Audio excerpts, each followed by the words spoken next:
close your eyes for a moment and imagine this.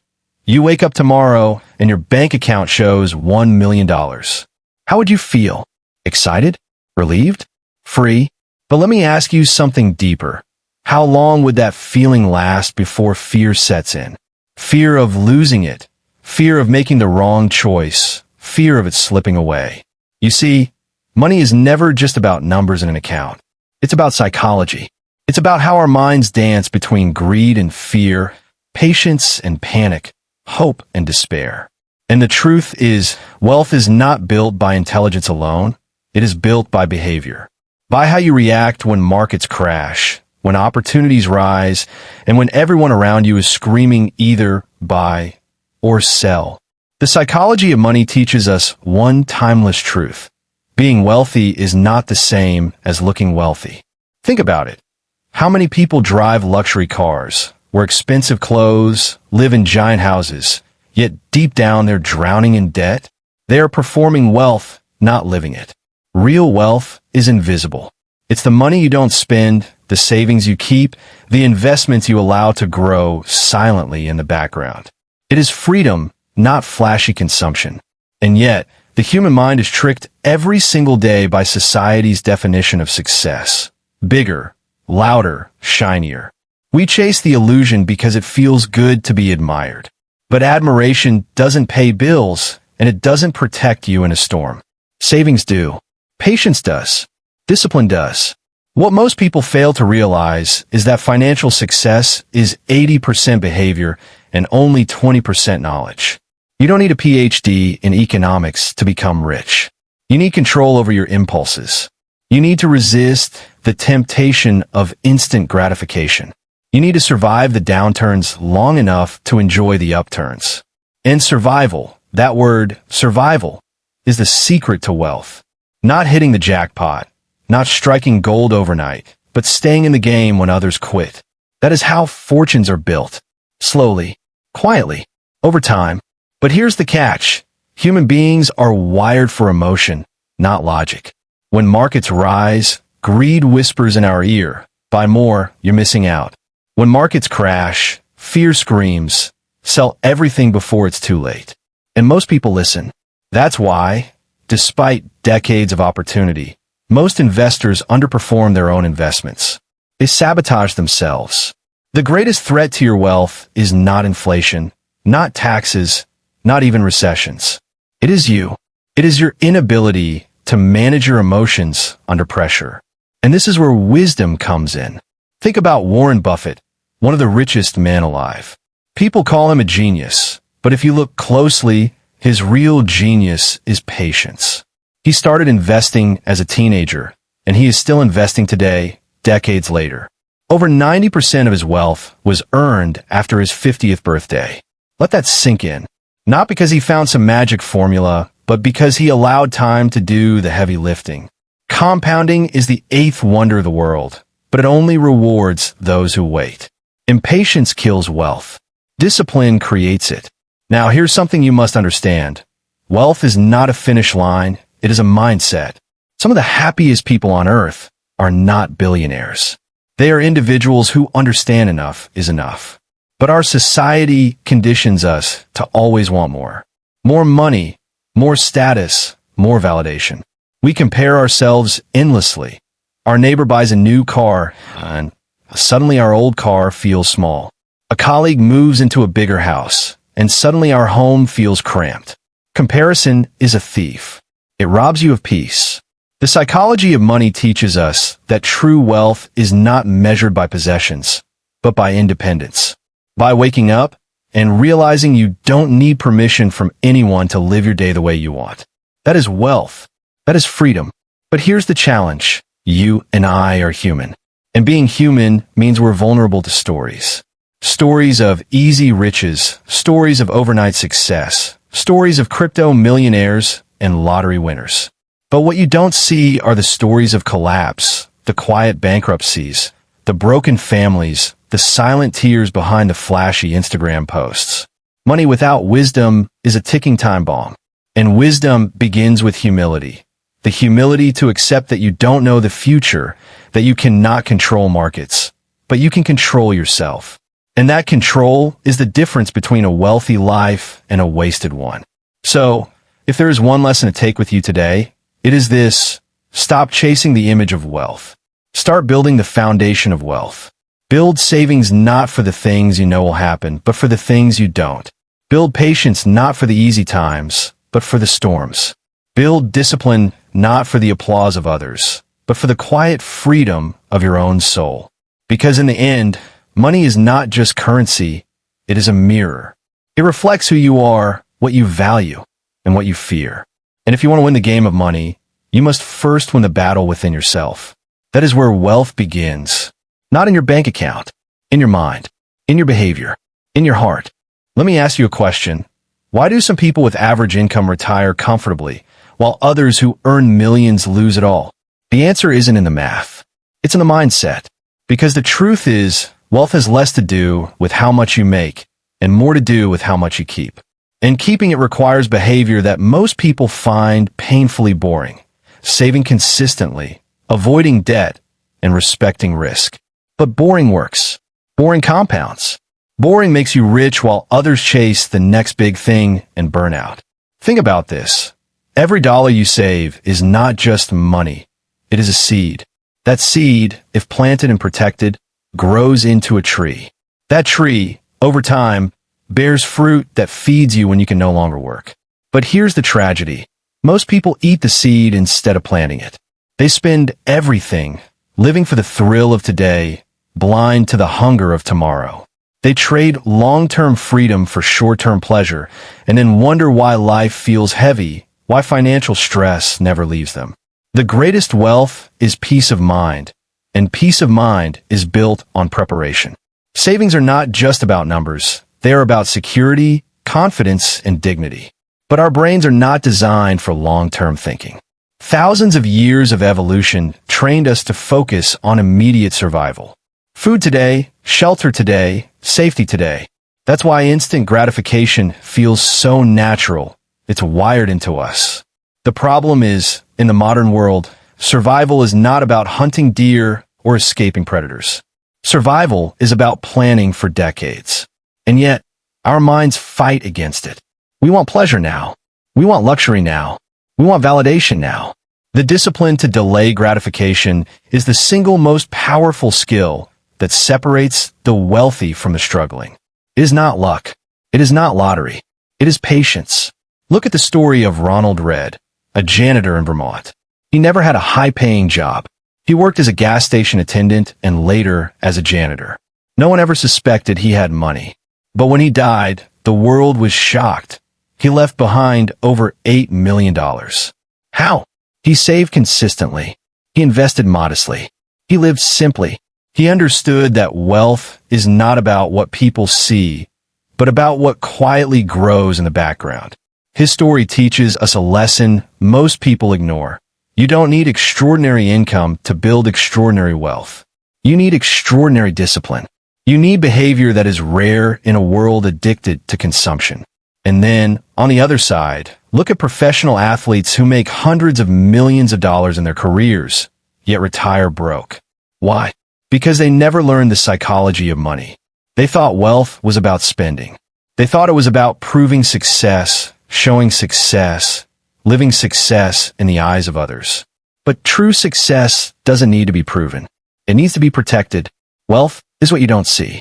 It's the money quietly sitting in savings accounts, investment portfolios, and emergency funds. It is the safety net that nobody claps for, but everyone secretly envies. And here's where fear comes in. Most people are terrified of losing money. The thought of watching their investments drop in value makes them panic. They forget that markets are supposed to move up and down. Volatility is not a bug. It's the price you pay for long-term returns. If you want the reward, you must survive the roller coaster. That means holding steady when the world feels like it's falling apart. That means resisting the urge to sell when headlines scream doom. Because history shows us one thing again and again. The market always recovers. Crashes are temporary. Growth is permanent. But only for those who wait. Only for those who stay in the game. Wealth, then, is not about predicting the future. It's about preparing for it. No one knows what tomorrow brings. Wars, recessions, pandemics, crashes. Life is unpredictable. But if you build a margin of safety into your finances, you don't need to know the future. You can face uncertainty with strength. That is why saving is not just about specific goals. It's about resilience. Resilience to handle what life throws at you. Money saved is not wasted. It is insurance for the unknown. It is dignity in the face of chaos. And yet, people still ask, what's the point of saving if life is short? The point is freedom. Freedom to live life on your terms. Freedom to say no to a toxic boss. No to a draining job. No to desperation. Money doesn't guarantee happiness, but it gives you choices. It buys you time, the most valuable currency of all. Without savings, you are trapped in survival mode, always one paycheck away from panic. With savings, you breathe easier, sleep deeper, walk taller. The weight of fear is replaced by the lightness of freedom. So the psychology of money isn't about maximizing returns. It's about maximizing endurance. It's not about being the smartest investor. It's about being the most patient one. Because the truth is, wealth is not a sprint. It is not a lottery. It is not a miracle. Wealth is a marathon, and the prize does not go to the fastest. It goes to the one who refuses to stop running. So if you want to build wealth, master the art of staying in the game. Master the boring habits of saving, waiting, and holding on when others give up. Because in the end, money is not about what you earn in a year. It is about what you keep over a lifetime. Picture this. Two friends start investing at the same time. One is obsessed with timing the market. He spends hours analyzing charts, predicting trends, waiting for the perfect moment. The other keeps it simple. He saves a fixed amount every month, no matter what the market looks like.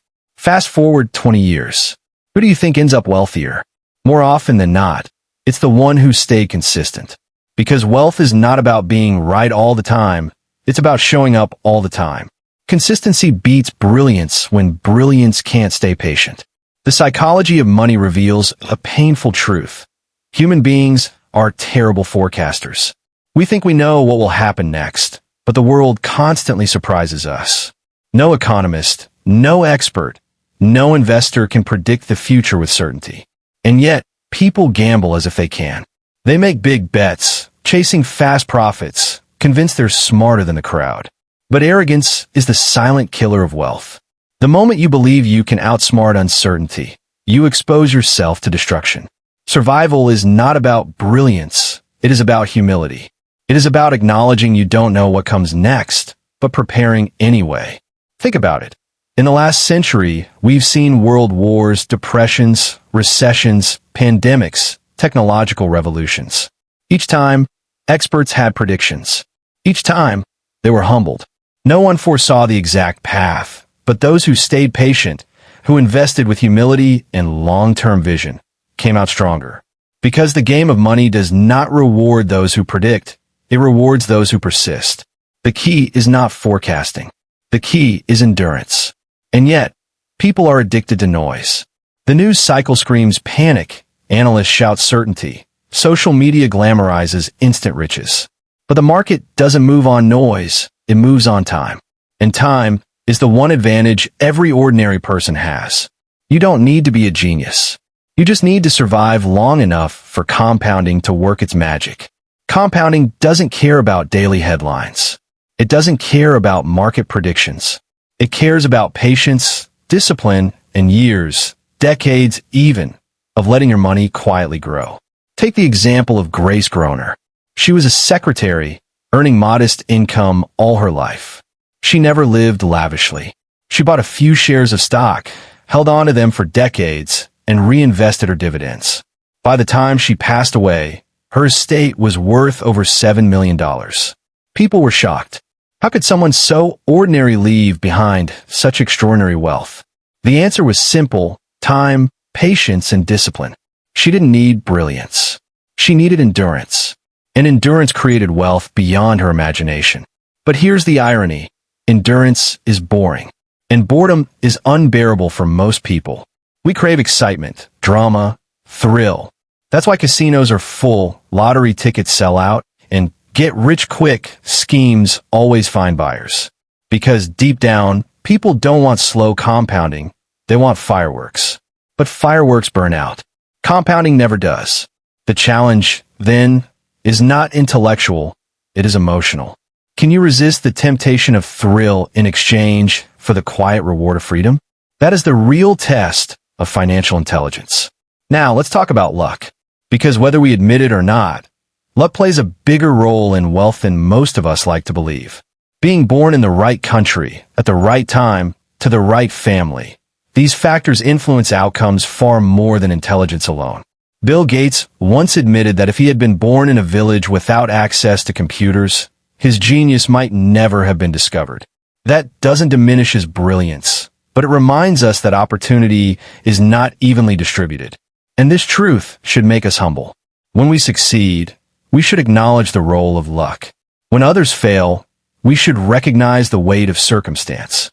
The psychology of money teaches us empathy for ourselves and for others, because outcomes are never the result of effort alone. But here's the twist. While luck can open doors, behavior decides whether those doors remain open. You cannot control where you are born, but you can control your choices. You can control whether you spend or save, whether you panic or stay patient, whether you chase illusions or build foundations. Luck may start the story, but behavior writes the ending. And the ending is determined by one thing above all: survival. If you survive long enough, compounding will reward you. If you don't, it won't matter how brilliant or lucky you once were. So the game of wealth is not about outsmarting the market. It's about outlasting the noise. It's about embracing humility in the face of uncertainty, patience in the face of boredom, and discipline in the face of temptation. Because at the end of the day, money is not just about numbers. It is about choices. Choices made daily, quietly, often invisibly. The choice to save instead of spend. The choice to wait instead of rush. The choice to endure instead of quit. These small, invisible choices, compounded over years, create the visible freedom that everyone admires but few achieve. And that's the paradox. People admire wealth, but they rarely admire the behaviors that create it. They want the fruit without planting the seed. They want the harvest without enduring the seasons. But life does not work that way. Wealth is not an event, it is a process. A long, often boring, always humbling process. And the sooner you accept that, the sooner you set yourself free. Free from panic, free from greed, free from the illusions that trap so many. Because wealth is not about knowing more than others, it is about controlling yourself better than others. And if you can master that, no storm, no market crash, no uncertainty will ever take your wealth away. Let me tell you something that might surprise you.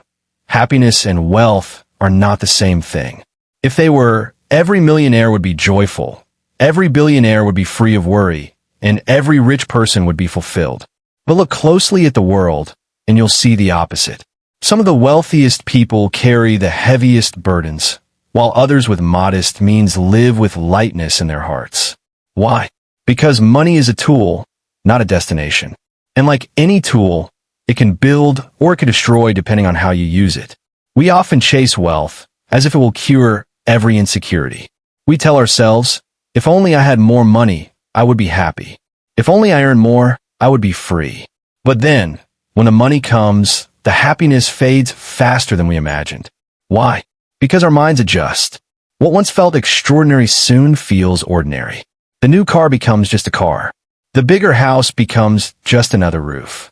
Psychologists call this hedonic adaptation, the tendency of humans to quickly return to a baseline of satisfaction no matter what changes in their lives. It is why lottery winners often end up no happier than before, and why new millionaires often continue to chase the next level of wealth. The mind always moves the finish line. So the psychology of money is not just about building wealth. It's about learning when enough is enough. And that word, enough, is the key to happiness. Without it, no amount will ever satisfy you. With it, even modest wealth can feel abundant.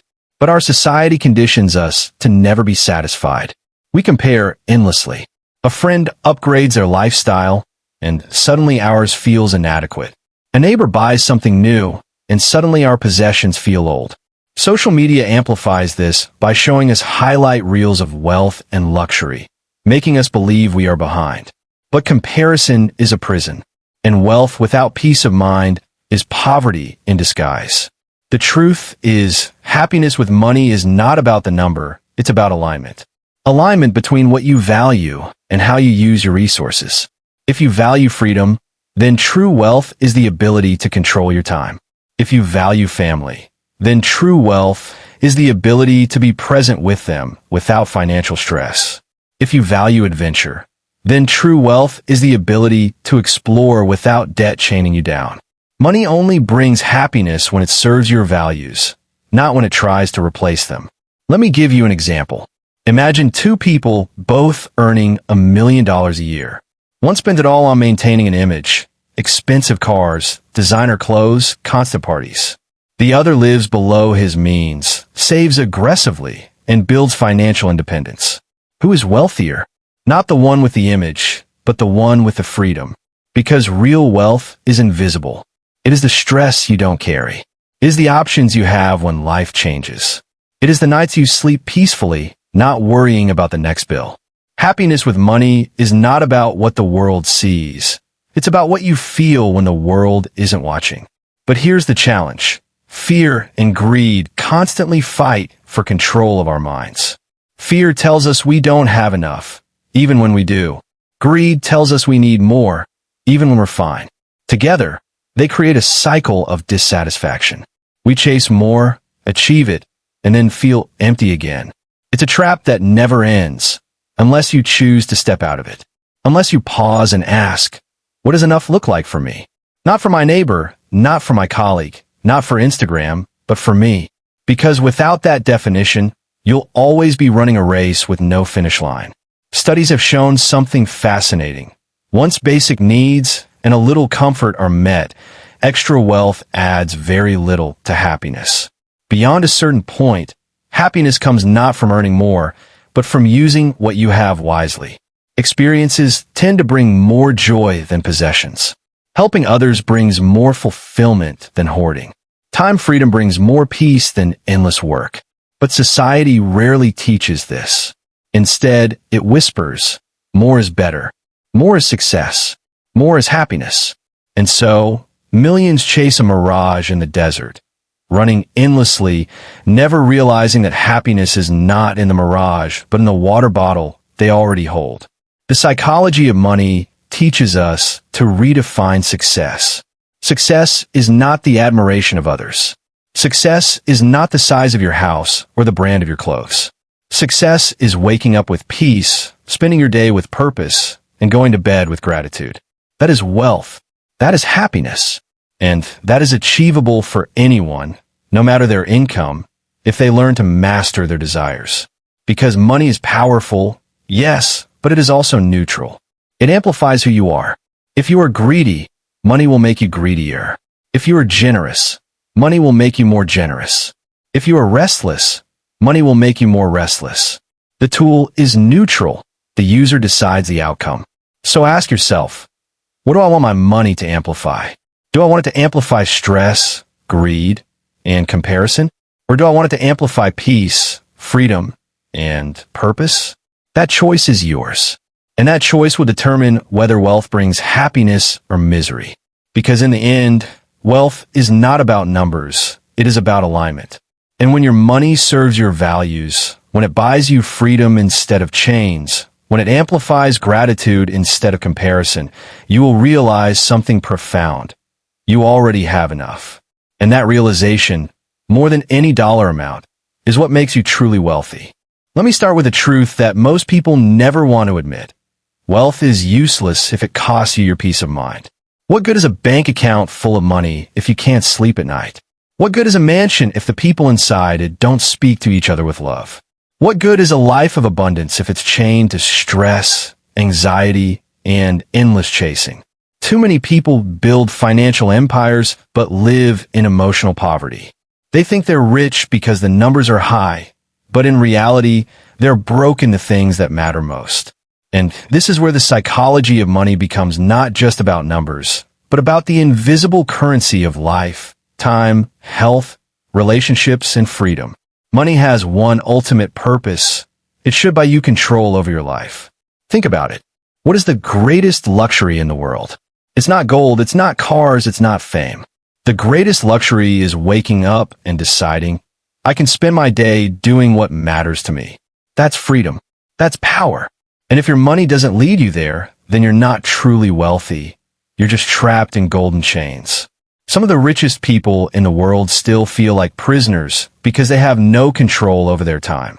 Their schedules are owned by businesses, obligations, and pressure. Meanwhile, some ordinary people with far less money are free because they design their lives around enough, not around endless more. We often forget that money is a means, not an end. Chasing it endlessly is like endlessly filling a bucket with no bottom. You pour in energy, time, and even your health, but it never fills. The bucket leaks because your definition of enough keeps changing. And so, you live your life as a slave to numbers. But when you learn that money is just a tool, you gain perspective. You realize that its real power lies not in showing others what you own, but in shaping how you live. A quiet walk with your children, a dinner without debt weighing on your mind, a weekend where you're not answering to anyone. That is true wealth, and it costs far less than most people imagine. But here is the challenge. Our culture celebrates wealth as a scoreboard. From a young age, we are taught that money equals success. The one with more is the winner. And so, people work jobs they hate, sacrifice relationships, and destroy their health just to climb a ladder that never ends. They reach the top, look around, and realize the view isn't what they hoped. The applause fades, the possessions grow old, and the emptiness creeps in. Because money alone cannot fill the void of purpose. If you are not rich in meaning, no number will ever make you feel complete. This is why perspective is everything.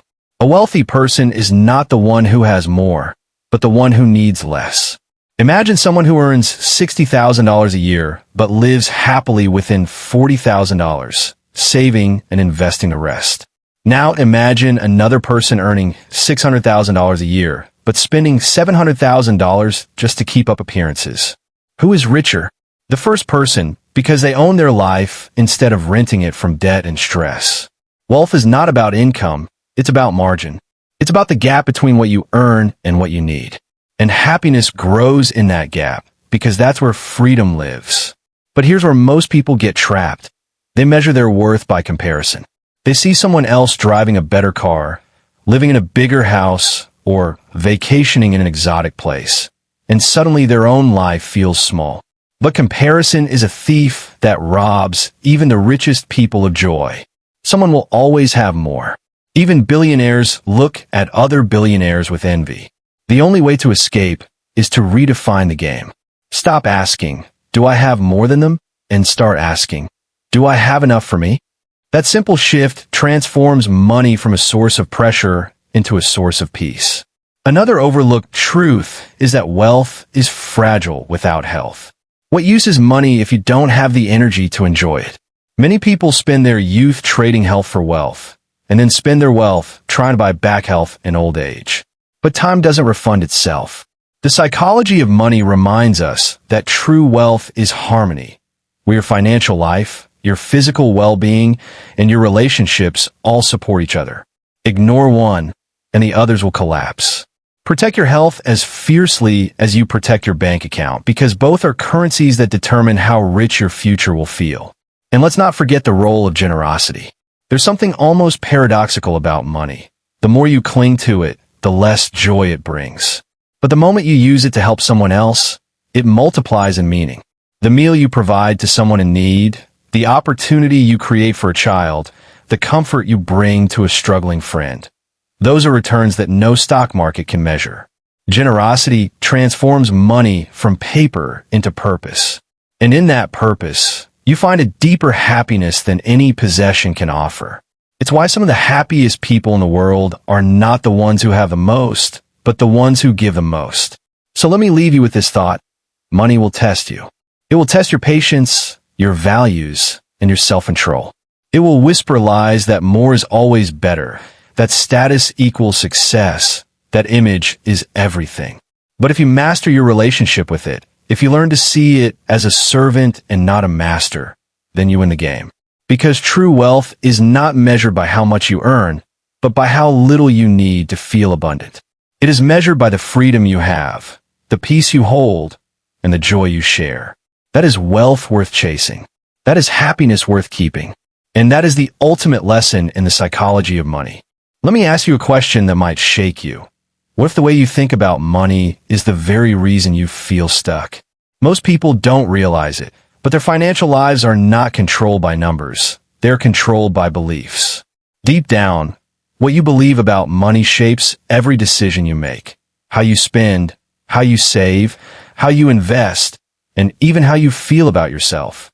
If you believe money is scarce, you will live in fear, always worried there isn't enough. If you believe money is evil, you will sabotage your own success. If you believe money is only for the lucky, you will never take control of your future. The psychology of money begins not with your wallet, but with your mind. Think back to your earliest memories about money. Maybe you heard your parents arguing about bills. Maybe you were told that rich people are greedy.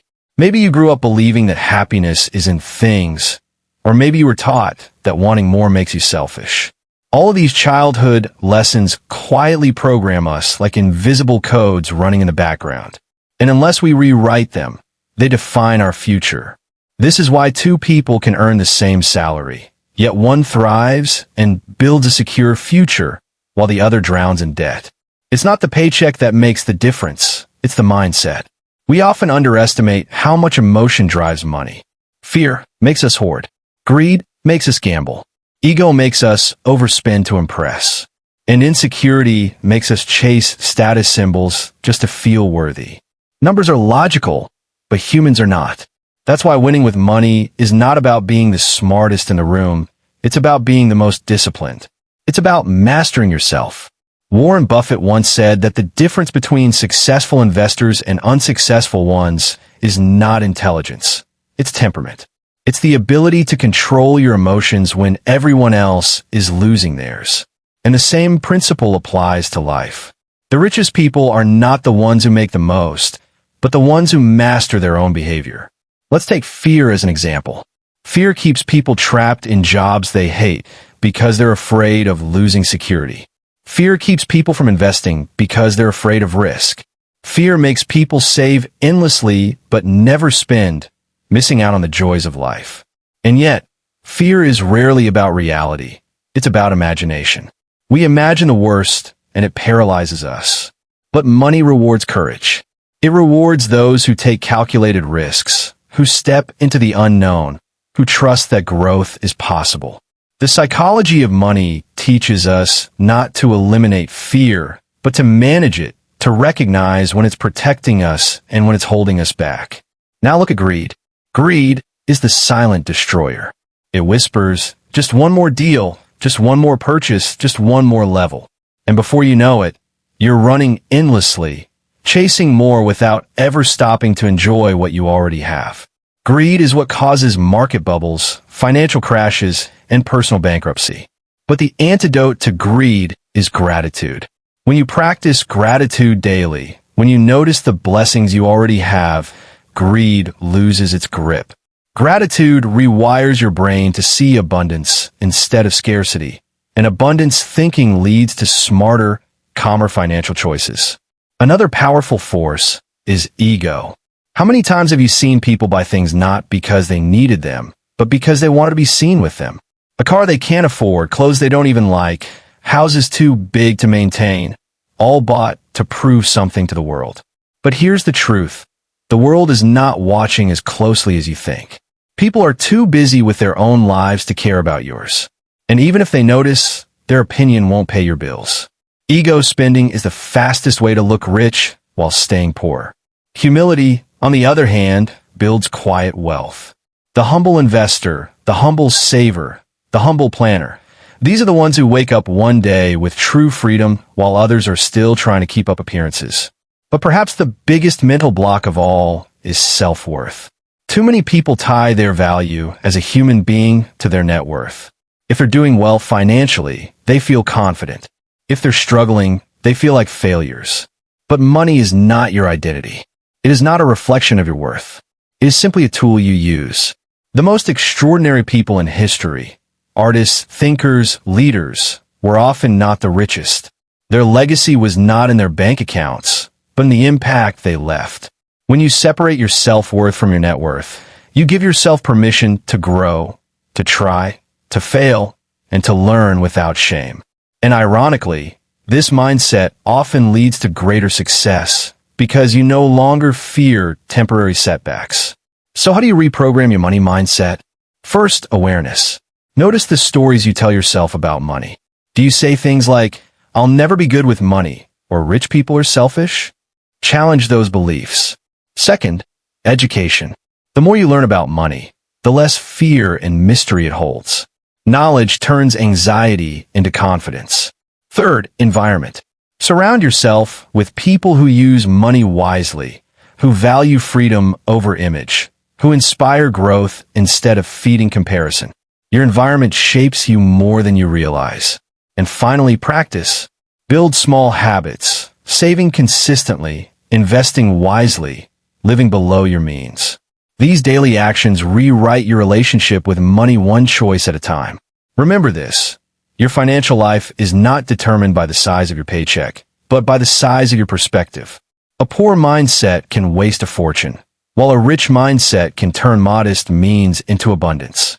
If you master your thoughts, you master your money. And if you master your money, you create a life not of constant stress, but of freedom, security, and purpose. In the end, money is just a mirror. It reflects who you are. So the real question is, what reflection do you want to see? Let me ask you something powerful. If money disappeared tomorrow, what would you truly have left? Most people panic at the thought.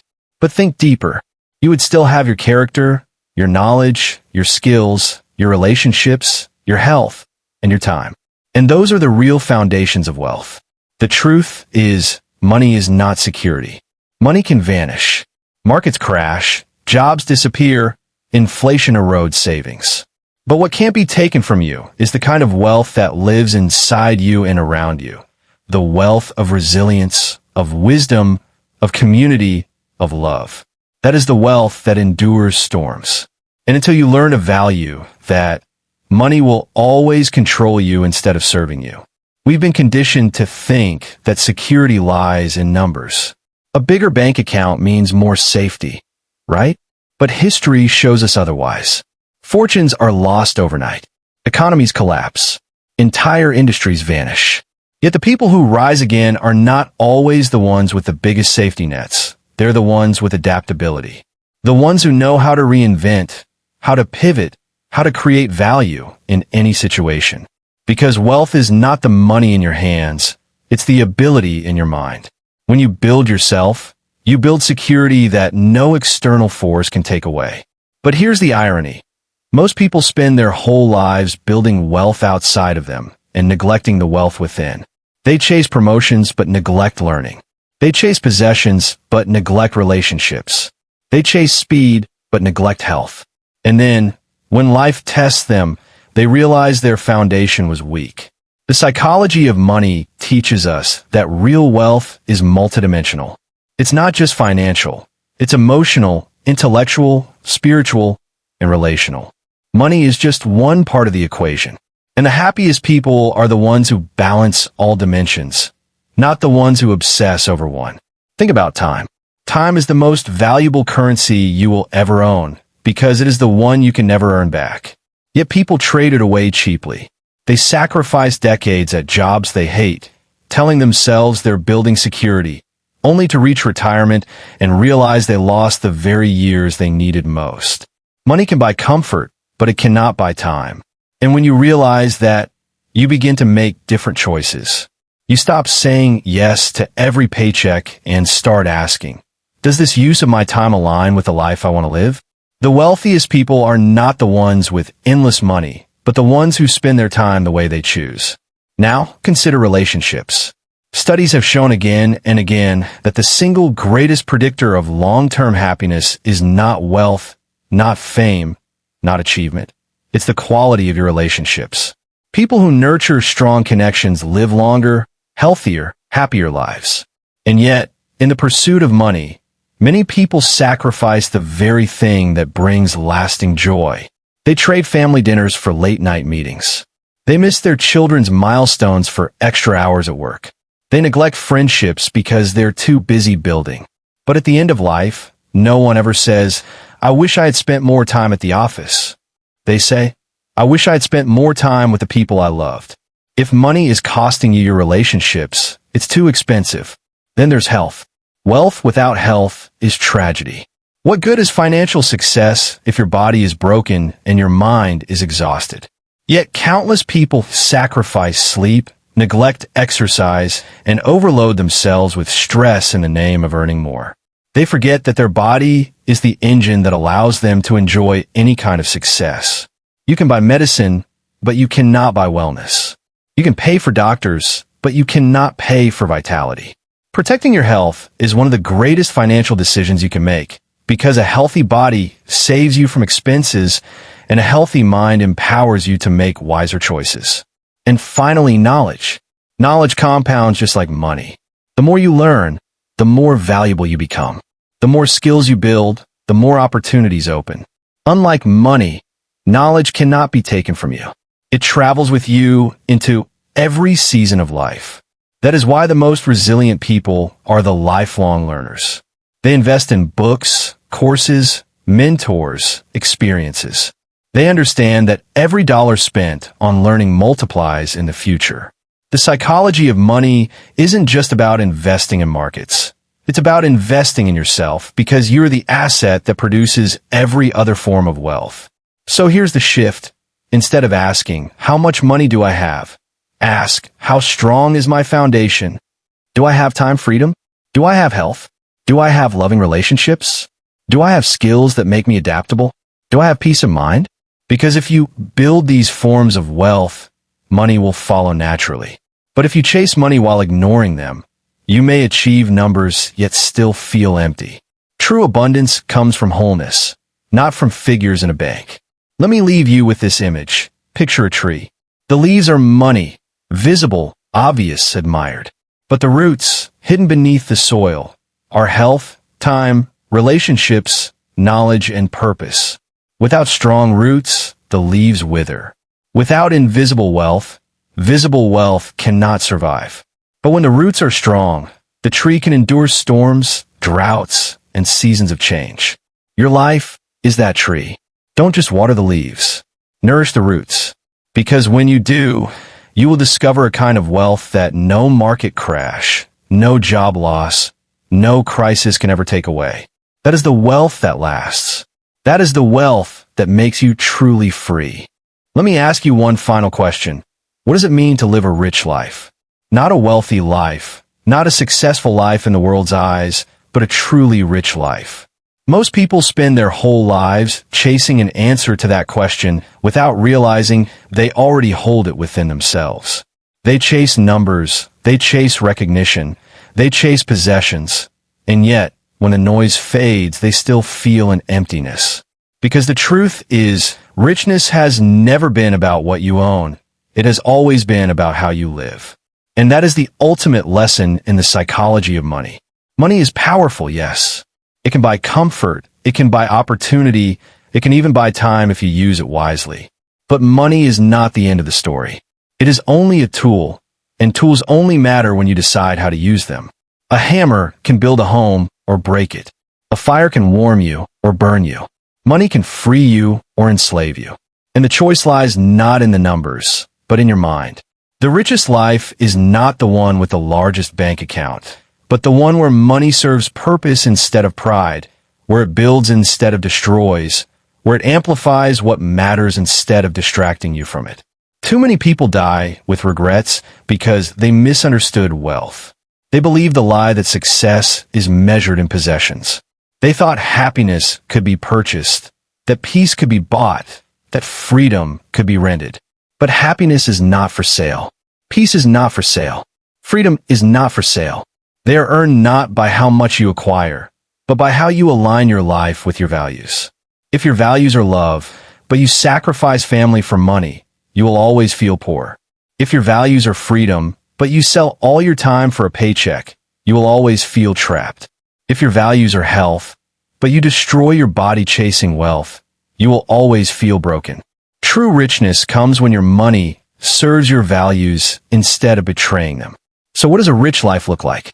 It looks like waking up with gratitude instead of worry. It looks like having enough to meet your needs and the wisdom to stop chasing what you don't. It looks like enjoying small moments, a meal with loved ones, a quiet evening without stress, a walk where your mind is free. It looks like generosity, using your money to uplift others, to create opportunity, to leave the world a little better than you found it. It looks like freedom, not in the sense of doing nothing, but in the power to do what matters. That is richness. That is success. But here's the challenge. Living a rich life requires courage. Courage to say no when the world pressures you to buy more. Courage to walk your own path instead of following comparison. Courage to save and invest when everyone else is spending recklessly. Courage to define enough in a society built on endless consumption. Courage to live intentionally, even when it looks different from everyone else. Because a truly rich life is not loud, it is quiet. It does not need to be shown off. It does not need constant validation. It is lived deeply, peacefully, purposefully, and only the courageous ever find it. Remember this. Every dollar you earn is a choice. It is a vote for the kind of life you want to build. Spend it chasing image, and you'll always feel empty. Spend it chasing freedom, and you'll feel alive. Invest it in your growth, and it will multiply far beyond money. Use it to serve others, and it will echo long after you're gone. Money itself does not decide. You do. And your decisions, compounded over time, write the story of your life. The question is not, how much money will I have? The real question is, what story will my money tell about me? The story you want to leave behind is not one of endless striving, but of contentment. Not of greed, but of gratitude. Not of possessions, but of presence. Imagine reaching the end of your life and realizing you had all the money in the world but missed the moments that mattered. Now imagine reaching the same end with fewer possessions, but a heart full of memories, relationships, freedom, and impact. Which life is truly richer? You already know the answer, and you already have the power to choose it, right now, with every decision you make from this day forward. So let me leave you with this final thought. The psychology of money is not about money at all. It is about mastery. Mastery of your mind, mastery of your values, mastery of your choices. When you master those, money becomes your servant, not your master. It works for you instead of against you. It amplifies the life you want instead of pulling you into one you don't. And when you reach that point, you will understand what it means to live truly rich. Not because of what you have, but because of who you are and how you choose to live. The rich life is within your reach. Not tomorrow, not someday, but today. The moment you decide that enough is enough, the moment you align your money with your values, the moment you choose gratitude over greed, freedom over fear, purpose over pride, that is the moment you become wealthy. That is the moment you step into true abundance. And that is the moment you begin living the only kind of richness that lasts forever. Because in the end, money fades, possessions break, numbers change.